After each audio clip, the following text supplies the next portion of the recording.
welcome to the show. I'm your host, Nate Shear, and this is the show Mind Force, the podcast for love, life, and learning, where your mind matters.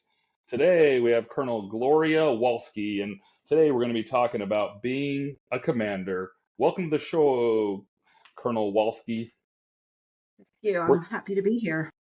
Thank you. Okay, so we're going to start with the baseline stuff. Who, what, why? Who are you? What do you do? And why are you here? All right. Well, as you introduced, I am Gloria Walski. I am an Air Force officer and I'm a health administrator, such as yourself.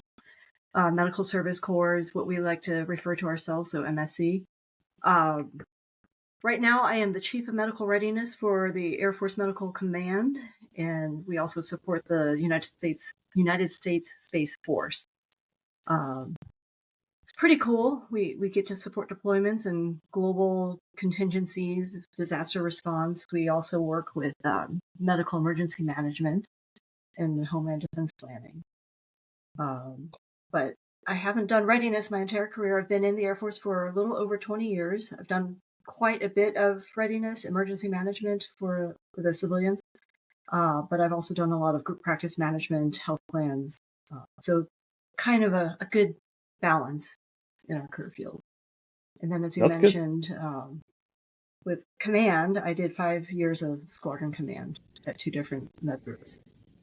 That's good stuff. Yeah, as MSCs, we got to kind of adapt and overcome, and we get thrown in. We got to do all sorts of different stuff. I remember my first commander, Colonel Hinker, he had talked about that, how once you start to feel comfortable, you kind of move on to the next spot. And one thing I always kind of found funny is maybe it's not funny, but he was at the Pentagon as lieutenant colonel, and he was like, the joke was getting coffee and things like that. So just when you start to feel comfortable, you move up to a higher level of responsibility where all that stuff kind of moves up a notch, which is interesting. If you command 10 people, the next time you command 100 and kind of keeps going up from there and there. So that's good stuff. Well, thank you for coming out. We're going to start with the warm up, kind of get to know you as a guest before we jump into the interview. So the first question in the warm up is, what's one app you're using, one book you recommend, and one thing you are listening to? Like to see how you're using your time to understand you. Well, I read a lot. I think I'm up to 60 books this year, and I don't usually listen to them, so I'm not really listening to anything. But the one book I do like to recommend is 21 Irrefutable Laws of Leadership by John Maxwell. Read that probably 3 or 4 times throughout the course of my career. Each time something different resonates, so it's very applicable no matter where you are in your leadership journey. One app, if the Kindle app counts, that would be the app. Nice. So reading and more reading. Yes. That's good stuff. I like that you recommended, rereading the books. One of my favorite books is Fierce Conversations by Susan Scott. I've read it 2 or 3 times, and it's interesting how you can pick up different stuff. I have many quotes from that book, but one of the things that's really nice about that book is not only can you apply it at work, but you can apply it at home. And I'm assuming the book that you reference as well, a lot of those principles you can bring back to relationship building, other things at home, which is good. Definitely. Next question in the warm up. What's one lesson you think, or one lesson you have learned that you think everyone should know and live by? I think everyone needs to learn to love themselves, especially as you're starting out as a young adult. A lot of times we are so excited about moving on with life, but then we are also scared about what that means. We second guess ourselves. We fail to take care of ourselves. The whole point of your podcast, taking care of yourself mentally, physically, spiritually, whatever the case may be. And I think we often forget to do that. But a big step of that is to love yourself, to take care of yourself, and respect yourself. That's interesting. I wonder why we do that. It must be a human nature thing. I remember as a kid, I wanted to shave so bad because that'd be so cool, and then grew up and had skin problems, and that was like the worst thing ever to run, this super sharp paper thin razor over my skin. But as a kid, that's so cool. So you're going over with like the one little hair that's there, hoping that it'll multiply. It's like, why did I why did I want that to happen? You just think it's cool. I remember I had a girlfriend in high school. She actually wore prescription glasses because she wanted to wear glasses, and by wearing them, ruined her eyes. So then she needed glasses. So it's funny how we want to move on with our lives, and really we probably need to slow down and cherish the moments that we're at. Yeah, well, and I would say that's very true of people who desperately want to be in a relationship. They want to be married. And sometimes they end up settling for someone who's not right for them, who does not treat them the way they deserve to be treated. And that's another point of love yourself, because that way you know what you deserve. But yes, and especially, at least speaking for myself, in my early 20s, I'm never going to find anyone. No one, I'm never going to get married. So desperate to get into a relationship and maybe that's part of the learning process. Fortunately, they were not permanent relationships, but I had a couple that were just like, this is not right for me. Yeah, it's interesting. I was talking to my wife about this a couple of weeks ago, but that phrase, there's not too many phrases that kind of bug me, but one that does a little bit is like, I can't live without you, or you complete me. And it's always one I've kind of struggled with. Like, you should be whole as a person.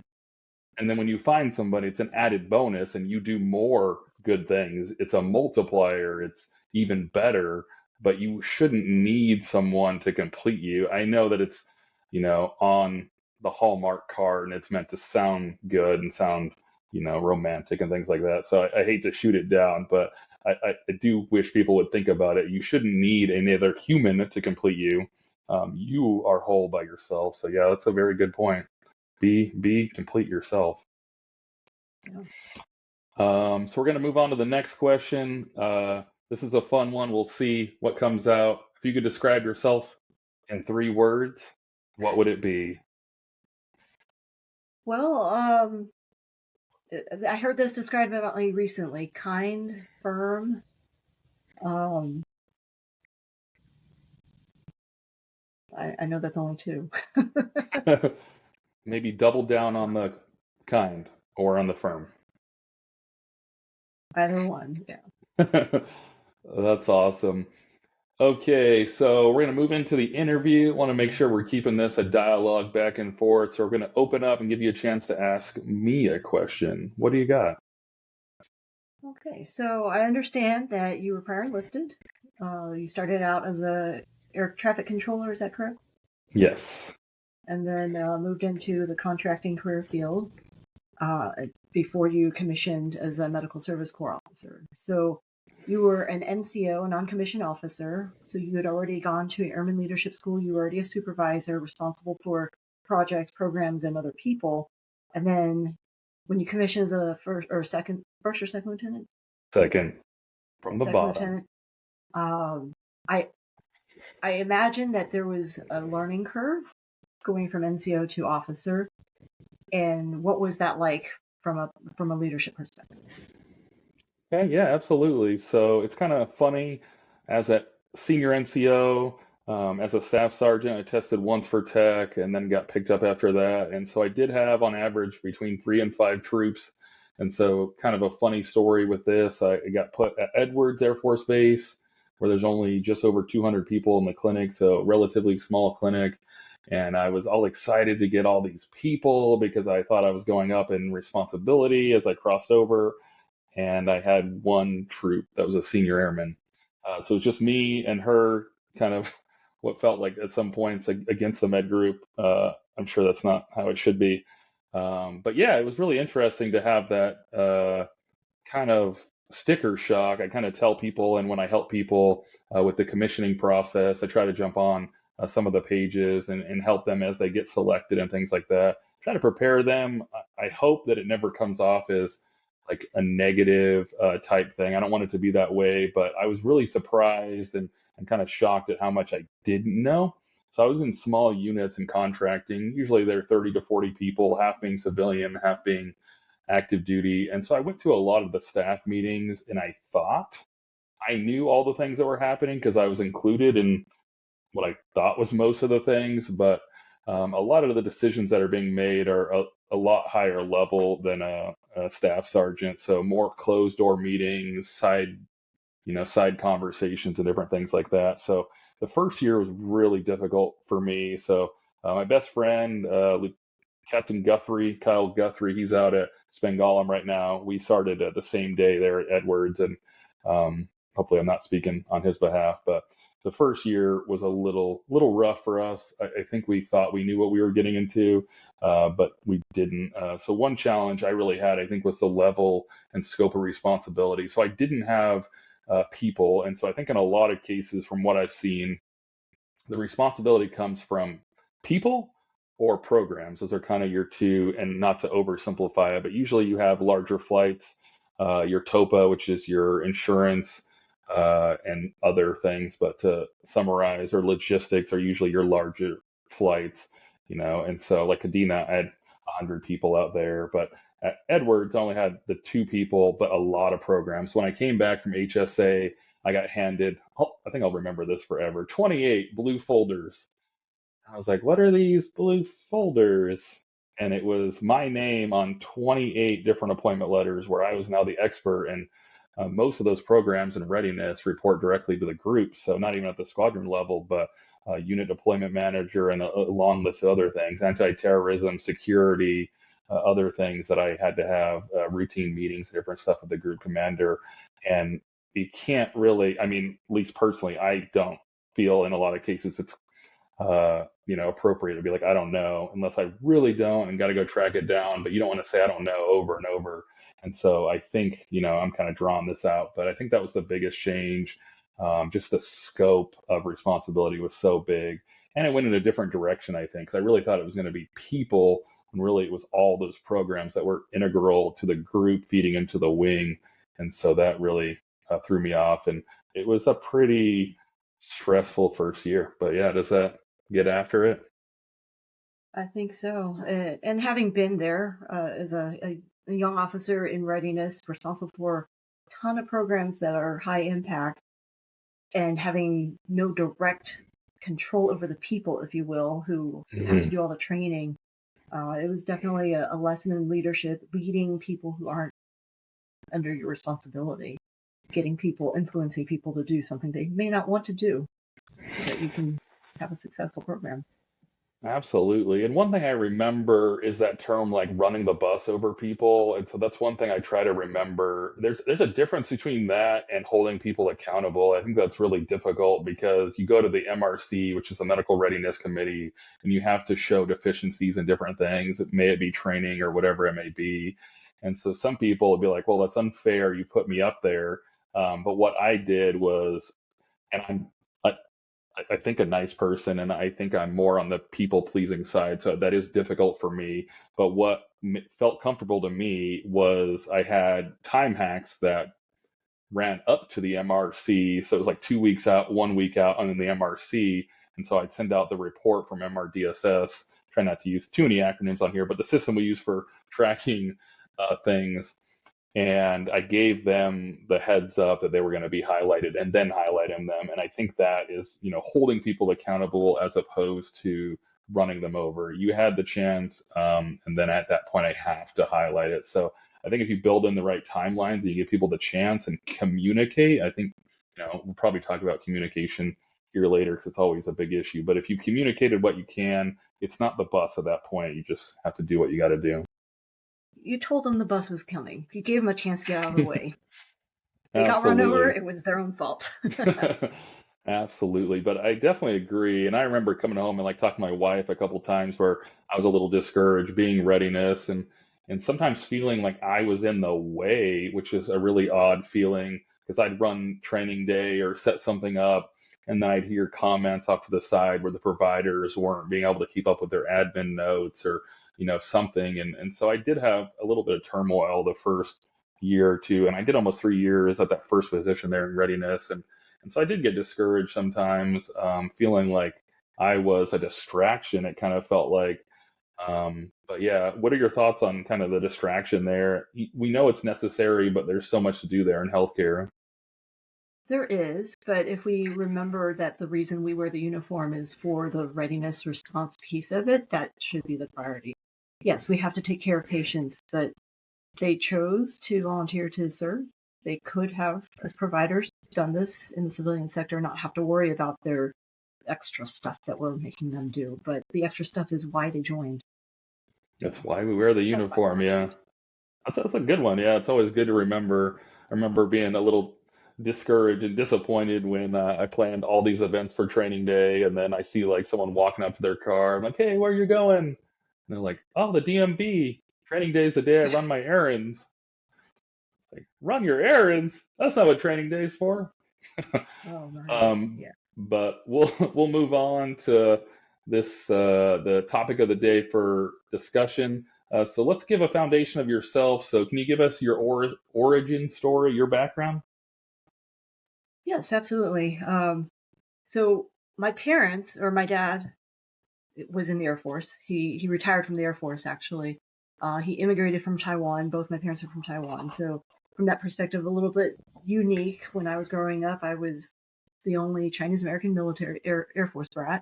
But we mostly lived in the Midwest.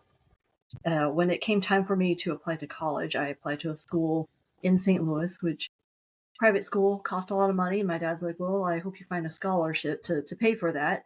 By the way, the Air Force offers scholarships. So I applied for an Air Force ROTC scholarship, ended up getting that, majored in Chinese because that's what they said they'll pay for me to go to school to do. So I knew at the end of graduation I was going to commission. Into what AFSC, that was the big question. I was not really interested in being an intel officer, which is what they had matched me to. I went to Scott Air Force Base to do a career fair and met this nurse who said, "Hey, have you heard about the Medical Service Corps?" Um, Apparently, I had. I just forgot. But at that point, I was like, "No, I never heard of it." And I got to talking to some of the Medical Service Corps officers. I was like, "Oh yeah, I do remember this from like 5 years ago, 4 years ago." I thought that was a really boring career field, but I think I'll apply. So I applied, got picked up, and had no idea what I was getting myself into. Absolutely no idea. Don't know why they picked me, but they taught me everything I needed to know. I still contend to this day. The Air Force taught me everything I needed to know about Air Force healthcare. Um, so that's kind of my origin story. I will say I did a education with industry, so it's an opportunity where you go into the civilian sector to kind of learn the latest and greatest and see if you can take some of those lessons and bring it and apply it to the military. So my education with industry opportunity was for practice management. I did this at the Barnes Jewish Hospital in St. Louis, which is associated with my undergrad university. So it was really exciting to be back in St. Louis. And I did not know the difference between Medicare and Medicaid. And they're looking at me and they're like, "Are you a health administrator?" Like, yes, I am. Well, what's your payer mix like? What's a payer mix? And in the military, we don't have a payer mix. It's TRICARE. It's a one payer system. I didn't really understand that. But I learned quickly. Okay, now I know the difference between Medicare and Medicaid, and now they know the difference between the VA health system and the military health system because they often got that confused and thought it was one and the same. So it was a great opportunity to learn from each other. That's awesome. I think that's actually one of my favorite things. I love many things about being an MSC. I mean, that first year was a little rough, but after that, it's been really good since then. But I love how diverse we are. It's so cool. So at this point, I've worked with a professional softball player, someone that worked at Bank of America, people from private healthcare, people from a long list of prior enlisted career fields, finance. The list goes on and on. And so I think that's awesome when we get given these problems and these things we got to tackle. We don't tackle it from one solution. We tackle it from a whole bunch because we have so many different things. And I also want to touch on, I find it so funny that everyone stumbles across MSC. It feels like I was just randomly in a cubicle, was eavesdropping when maybe I shouldn't have been. And like it just goes from there. So it's kind of funny, like, either forget or you don't remember or someone just drops in your lap. It's kind of crazy, but I'm glad we're all here and getting after it. So move on to the next question. So let's lay down this foundation. Let's lay down what we're talking about today. So can you give us a quick elevator speech on what you would say if someone says, "What is being a commander?" How do So, you a drum commander that in down? the military. I'm sorry. Oh, go ahead. Oh. commander in the military is charged with organizing, training, and equipping the personnel to be ready to deploy and support our nation. And a commander is also responsible for the morale and welfare and the discipline of the unit. In the Air Force, and specifically the medical service, uh, a lot of people like to compare it to like a VP of a hospital or a health organization. And in many ways it is like that, but in other ways, VPs don't have the responsibility of the people, of making sure that they are doing what they're supposed to in terms of the law, right? Um, so I'd say from that perspective, it's a little bit different. We, as commanders, have legal authority to administer certain levels of discipline. Um, I don't think a VP can do that. So, um, Yeah, it's interesting between the civilian sector and military. There's like some things we want to try to make equal and just aren't. And I want to make a quick note here. I wasn't sure if I was going to jump in on it, but I feel like it's been kind of weighing heavy on my heart. We had the CV-22 crash a couple days ago, and this will come out in a few months, so time sensitive is not really too relevant. But I just want to touch base on some of the articles and some of the things that have been coming out. And one of the things is kind of a pet peeve of mine, and I would say I don't have many, but the routine training thing drives me nuts because the things we do in the military are high stakes all the time. And so routine just feels like it's trying to drum it down to something that's ordinary, that's basic, and there's really nothing routine or basic about what we do. If there's any time, any given day, you can lose your life or be seriously harmed or injured. I mean, that's not a job where you're at a cubicle or that's what I would consider routine, like a normal office job. And so I hope there's prayers out for the families of those people, especially during the holidays. Terrible time. Don't want to derail, but just have to say that the military, as much as we want to try to associate it and connect it to a civilian sector type thing, there are just some things that don't translate. Sorry. absolutely. Yeah. Thank you for saying that, for mentioning that. Yeah, it's like saying there's a routine surgery. I don't think there's any surgery that is ever truly routine. There's always a risk. Yeah, which is so odd. I actually lost my grandma, not to be super negative in this one, and I remember I was younger and they said it was routine heart surgery. So I remember I was like, oh, okay, it's routine. I'm like, why did I think that? Like, they're cutting on a heart. There's nothing Right. routine about that. So very interesting. But I'm glad you were able to kind of highlight the primary responsibilities and the objectives of a commander and how there's probably not too many jobs in the normal life out there that are the same. But to move on, first big question is, how has your experience as a commander shaped your approach to leadership and personal development? I'd say it's influenced it a lot. I think if I back up to when I was applying to be a squadron commander, the MAGCOM administrator asked me why I wanted to be a commander. Why should she advocate for me to be selected to be a candidate to be a squadron commander? And I said, well, I feel like I've been training my entire career, preparing my entire career for this. And it really, that is truly how I feel about that, because every job that we do, yes, we have a job to do, but we're also preparing for the next thing. We're trying to increase and improve ourselves. You learn from everything you have, everything you do. You improve yourself as a leader. Uh, I've had good squadron commanders. I've had bad ones. Of course, I wanted to learn from both, and so it was an honor to get matched to a squadron command. And I saw that as an opportunity to influence and grow other leaders. I had a captive audience. And the thing about Squadron Command is you're right there front and center. Everybody is looking at you. Everyone's judging you. Before you arrive on station, everyone has researched you. And I think even now with social media, it is even more like if you're out there on the internet, they found it. So you could either waste that opportunity or take advantage of it. And I did what I could to take advantage of it. At the end of each of my staff meetings, I would give like a leadership moment, 5-10 minutes to discuss a topic. an article I read, or maybe a hands-on exercise, or something to kind of help people improve their approach to leadership, even if they're not engaged. I know they're listening, and maybe they can apply that to where they are. And it didn't matter to me who was in the room. They could be flight commanders, they're enlisted leaders, or it could be the airmen who happened to be there that day. Everyone could benefit. So that was kind of my big thing. I wanted to grow good leaders because we also have our share of not so good leaders, and I don't think they purposely want to be bad leaders, but I do think part of it is no one holding them accountable, no one showing them the way. Um, it just they are allowed to continue to progress and promote, and then they're in a position where they hold a lot of authority and power over other people.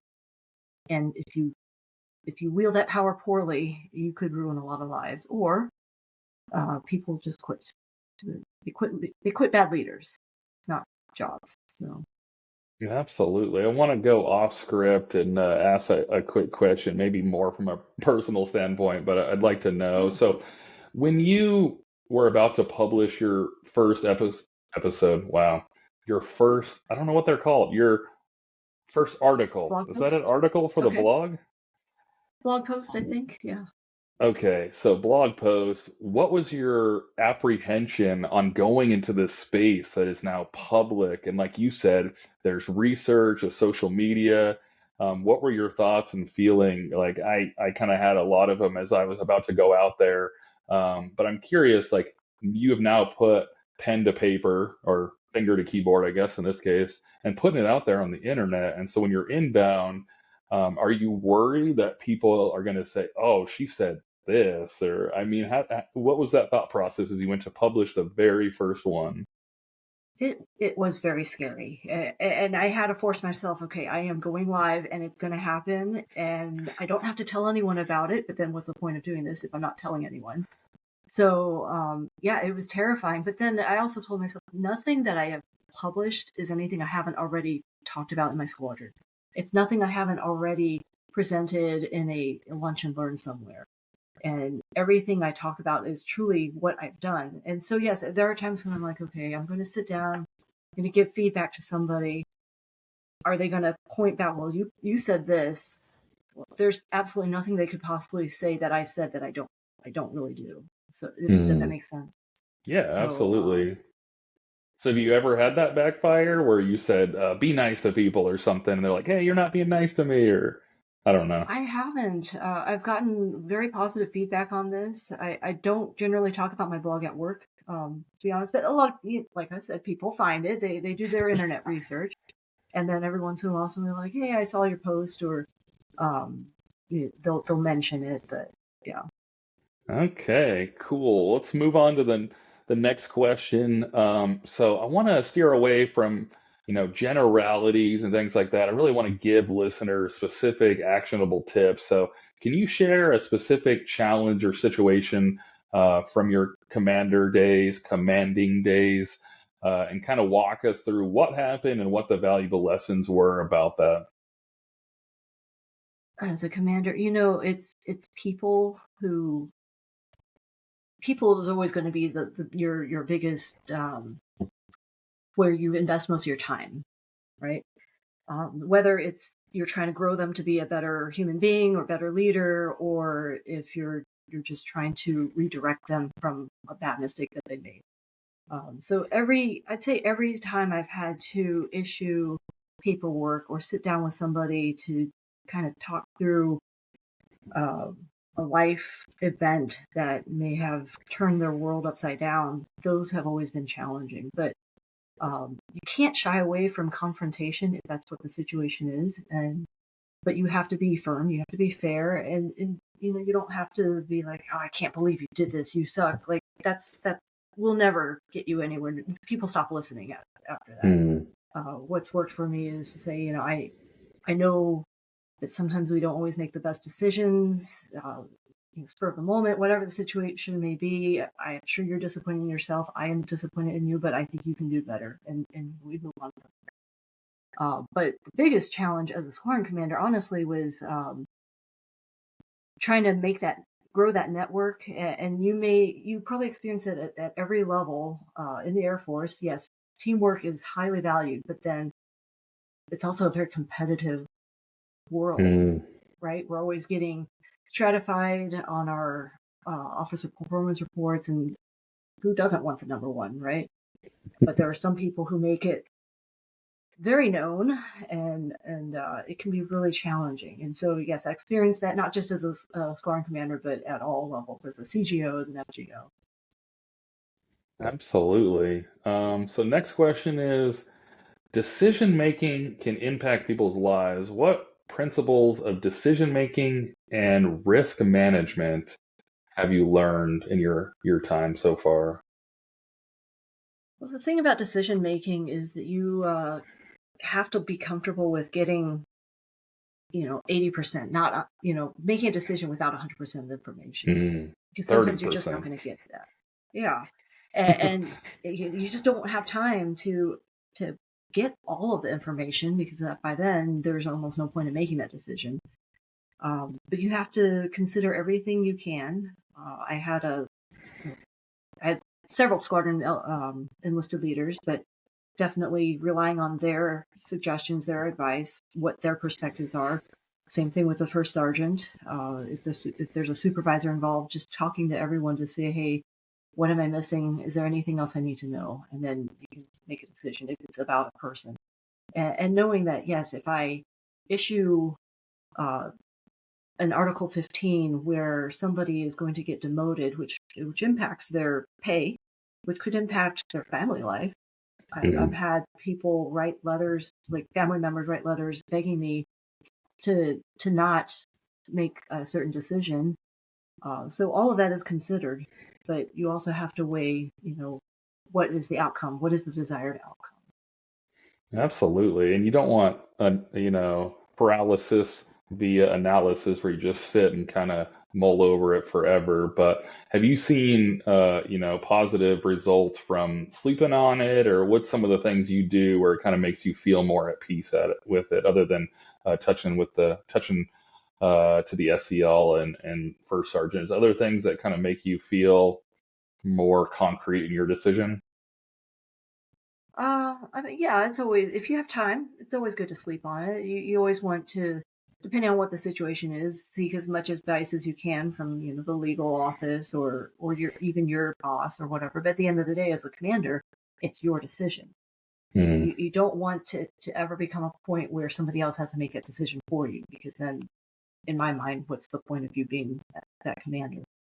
Uh, but yes, you don't want to sit on a decision forever either, because it's unfair to whoever is waiting on that decision, because they need to know one thing or the other. Just which is it, so they can move on with their life. Because otherwise, they're not. They're just kind of sitting there waiting. And I can only empathize if I were to wait on a big decision, and each day passes. I'm not going to be very productive. I'm not going to want to do anything until I know what's going to happen. So. Yeah, I definitely commend you for thinking of others. I think that's one thing I've seen in my time where certain things have happened to me and they were totally non-intentional, but sometimes people don't think of how other people are receiving things. Even some of the simpler things, like report down to my office, and you're like freaking I get out. that. And it's like, why didn't you just tell me you needed, this appointment letter signed? Like I remember I got called from across base one time to the commander's office, and I was just freaking out, sitting in the front lobby thing, and it was legitimately to get an appointment letter updated. I was like, was this really this necessary? I thought I was like about to get fired, like a second lieutenant. Gosh, So yeah. yeah, I think thinking of how other people might receive is super important. But I do want to move on to the next question because it's a perfect segue for teamwork and collaboration with different, generations and a completely diverse group of people in your flights or wherever you're working. What's some of the ways you know, what are some of the successful ways you've built camaraderie and teamwork in those sections? Well, at the end of the day, everybody wants to be valued. They want to know that what they're contributing has value and is bringing value to the group. So making sure that everyone, regardless of, you know, where they are in the generation spectrum or their background or anything, that they feel that and they know that. And then being able to leverage people's strengths, what they like. And that takes getting to know the people. But if you happen to know someone really likes doing digital design in their off time, and like, hey, we need a new poster to advertise this. Would you be interested in designing this? And they jump all over it, and they're not going to do it in a vacuum. So you get some people together and here's some ideas, and the next thing you know, they're putting together a way cooler design than any one of us could have done. So um, something as simple as that, but just knowing people and knowing what they like to do and what their strengths are. Absolutely. I have a question, and not to pick on anyone specifically, but I've had a few different troops throughout the years that are heavily engaged in video games, and I love video games, love to play some Call of Duty from time to time. But I wonder when people are driving and going home and kind of being more isolated, if that, creates any problems. So when the people maybe are more introverted or want to stay at home more, how have you been able to get them out and more social, or be able to fulfill some of that camaraderie? Uh, Being an introvert myself, I don't know. I would say I would just respect, if that's what they like to do, because I don't play video games, but I understand it's more interactive than when I was a kid growing up. You're connected to the internet, you're actually talking and interacting with other people. Um, but you can even watch Twitch or something like that. Like you can watch Yeah. people play video games. Like, so I don't feel like it's completely isolated. Not like when I would just go home after work and sit and read a book, and people would try and invite me to go out, and I'm like, "Ah, that's just not my thing. I don't want to." And eventually they stop asking. Then I start, oh, like, well, nobody's asking me anymore. So, um, but I think I don't know. Is it really that bad of a thing if after a day of work they want to decompress, and the way they do it is playing video games?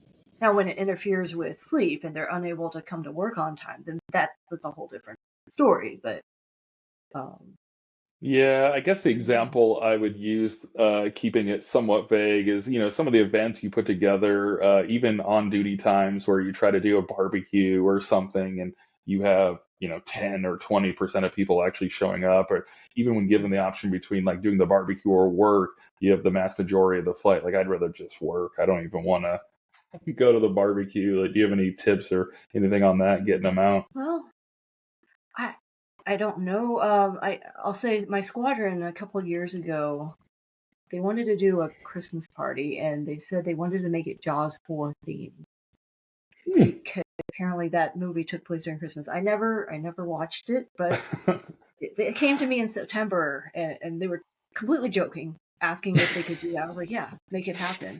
And they thought I was joking. I'm like, no, seriously, when are we doing this Jaws 4 themed party? And so it built momentum, and a lot of people got really excited about it, and it was a wonderful turnout. You know, yeah, maybe you had some of your more quiet introverts off in the corner, or maybe they come by, look at everyone in their shark costumes, and then go back to their office. But um, everybody was included. Everyone was invited. Everyone got to see the pictures. We had people from other squadrons trying to sneak in. It was.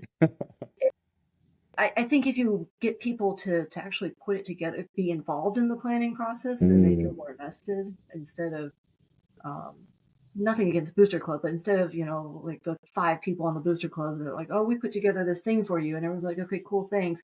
Grab the food and leave. Uh, That's a good point. I guess back to like project management and whatnot. You got the key stakeholders and getting buy-in. Maybe the buy-in from the beginning is the important part. It's not Yeah, cool if you suggest it, but it's cool if everyone else does. exactly. And then, I mean, then they bring their friends in, and they invite whoever they know. And then because their friends are there, um, then they show up. So, That's good stuff. So next question, back to command. In command, you face high pressure situations. How do you manage stress and maintain a clear focus on your goals, and how can others use that strategy in their lives? well, personally, I make sure I carve out time for myself. So I'm always reading, as you've gathered. I don't think a day has passed without me actually reading something, a chapter or something out of one of my books. But I also, this was something that I learned from my first SEL. He said, it was like my first day on the job. He said, pick out some time that you want to go work out and block it off on your calendar so nobody else takes that time from you. And I was like, that's a great idea. And I'll be honest, up until that point, I felt guilty for taking time to go work out, even though it's literally part of our jobs to work out and pass and maintain fitness standards. And that was the first time I didn't feel guilty. I was like, okay, every Tuesday and Thursday, I'm going to get up early. I'm going to go run, and I will do it, and I will be in around 9 o'clock every Tuesday and Thursday. Next thing you know, everybody else, they know that's the thing, and they don't feel bad working out. So there was that second order effect of people taking care of themselves in that aspect as well.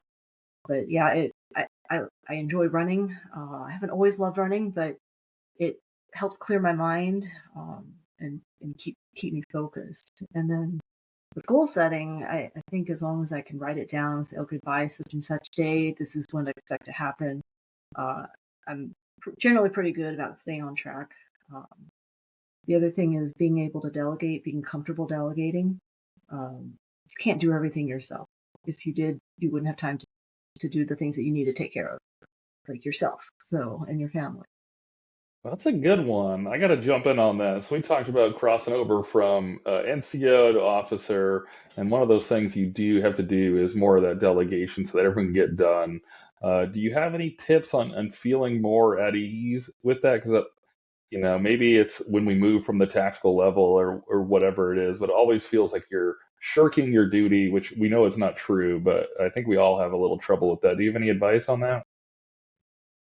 Um, there's a lot of reasons why people are hesitant to delegate, but number one, just learn to let it go. People are not going to do it the way you do it. That's just how it is.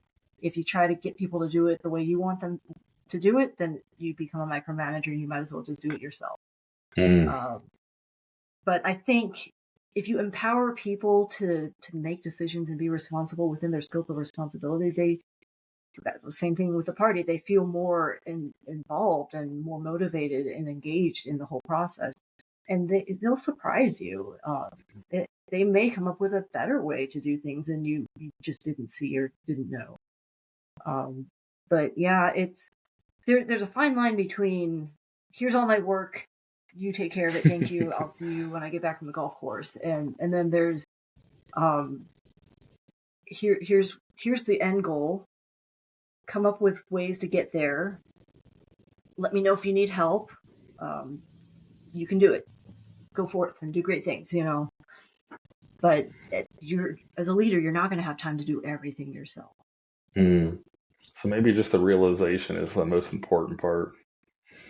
Next thing I wanted to ask is communication. So we touched on this briefly above, but every exercise I've ever ran, every after action report always lists communication as a problem, no matter what's going on. And I've been in numerous units, and you go to the morning safety huddle, but then you're asking airmen out in the clinic if they knew there was, I don't know, TCCC training that day, and they have no idea. So, what are your advice, or what have you seen work well on getting information not only up but down, and I guess out, left to right, in the communication channels? Yeah, well, communication has probably always been a problem, no matter when and where you are. I mean, in 9/11, that was one thing that they identified when they were responding to the World Trade Center. First responders were not on the same wavelength, literally, with the Mm. radios, and they could not communicate with each other. And so something as basic as that is a communication problem. So then back to your question of getting information out, I think you can send an email out, you could send it out 20 times, and until it matters to that person, they will not receive that message. How many times have we told people that the medical clinic will be closed on such and such day?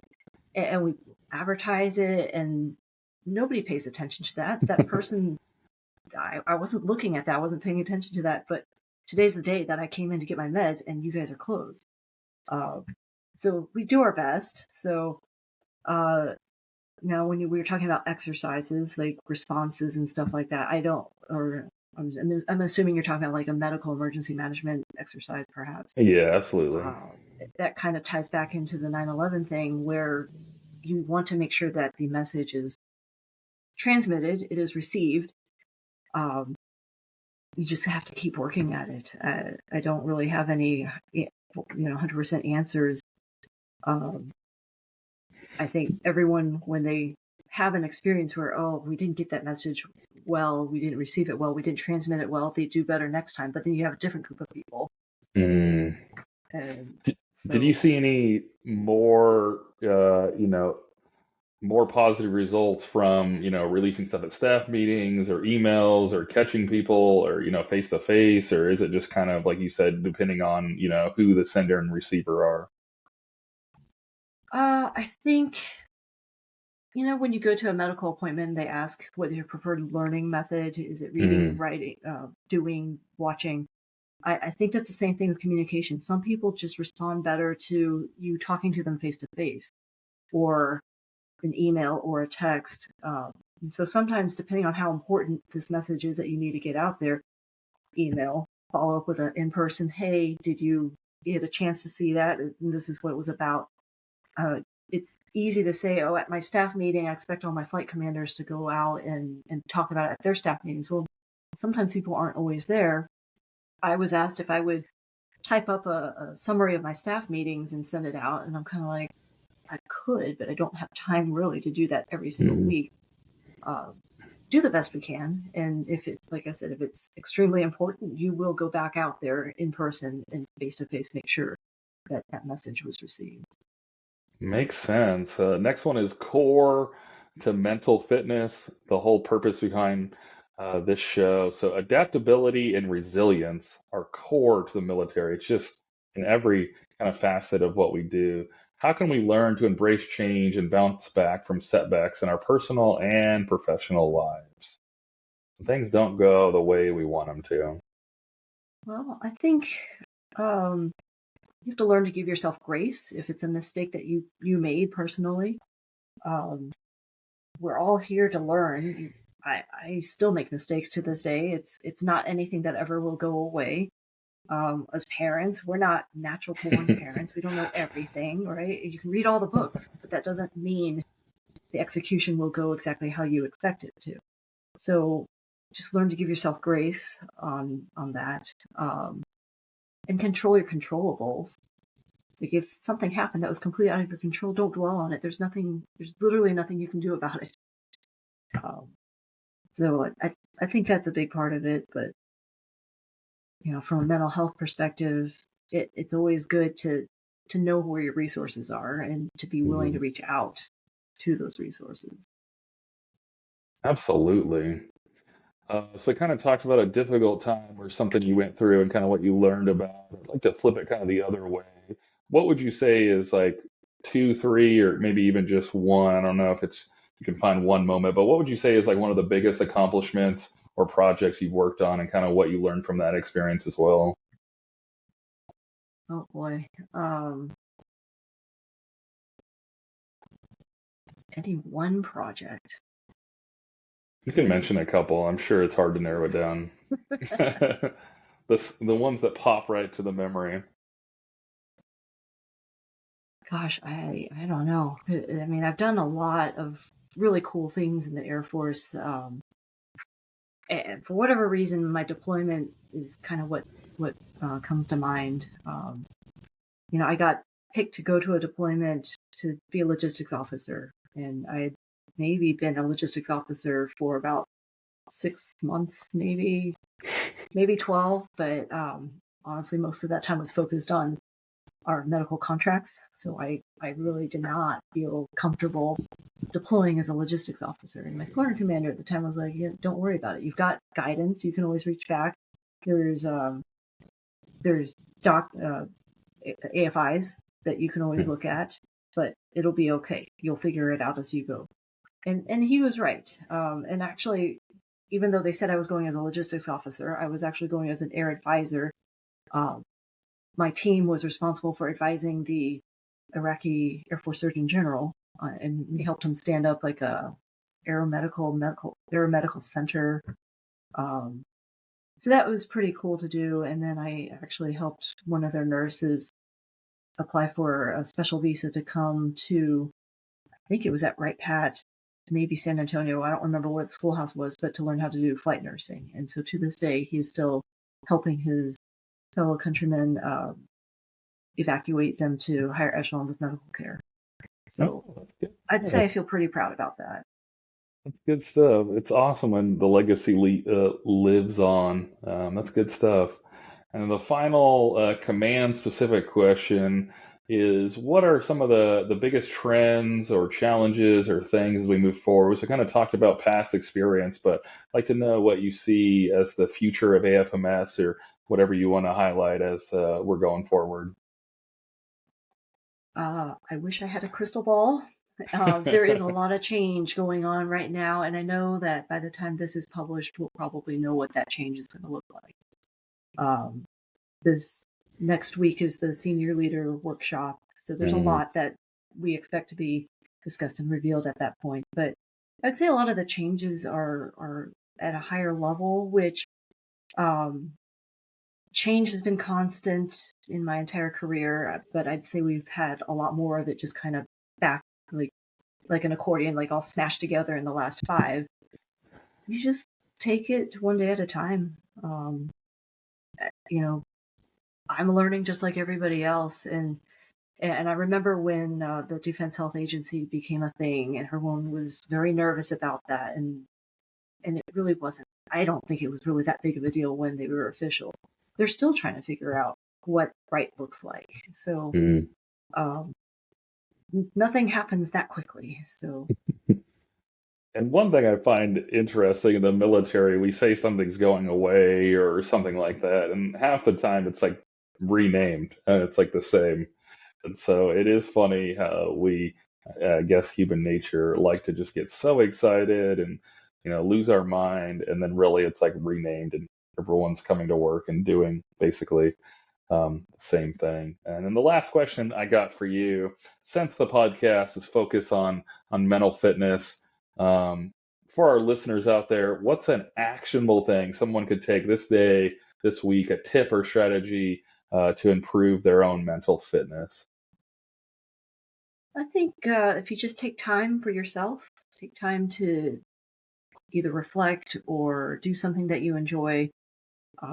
There's so many demands on us today. If you have a family or a pet or even a plant that's depending on you, there's a lot of your attention that is needed. And same thing at work. And um, just taking time to slow down, even if Mm, it's 5 minutes, I think that will help. absolutely. We just keep going faster and faster, and sometimes we need to slow down. The last thing I ask from you is we talked about command today. What's the overall message or key takeaway if someone was listening about to go into command or was more interested in command? What would be the key takeaway from today? Trust yourself, trust your experiences, and you're not doing it alone. You've got a lot of people there to help you, and they want to see you succeed. As a squadron commander, it's not about you, it's about the people that you're in charge of, that you're leading. Uh, I've seen a few squadron commanders not do well, and it had, I think, everything to do with their ego. They let that get in the way, and they made it about themselves and not the people in the unit.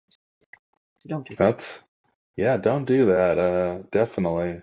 I think you want to have a goal of, doing good things and leading people, but sometimes if your sole goal is the rank, the title, or the little command badge, and your goal might be for the wrong reason. You might need to be doing it or should be doing it for the people. Well, thank you so much for coming out. It was a great time. I Thank you want to so much for having encourage, me.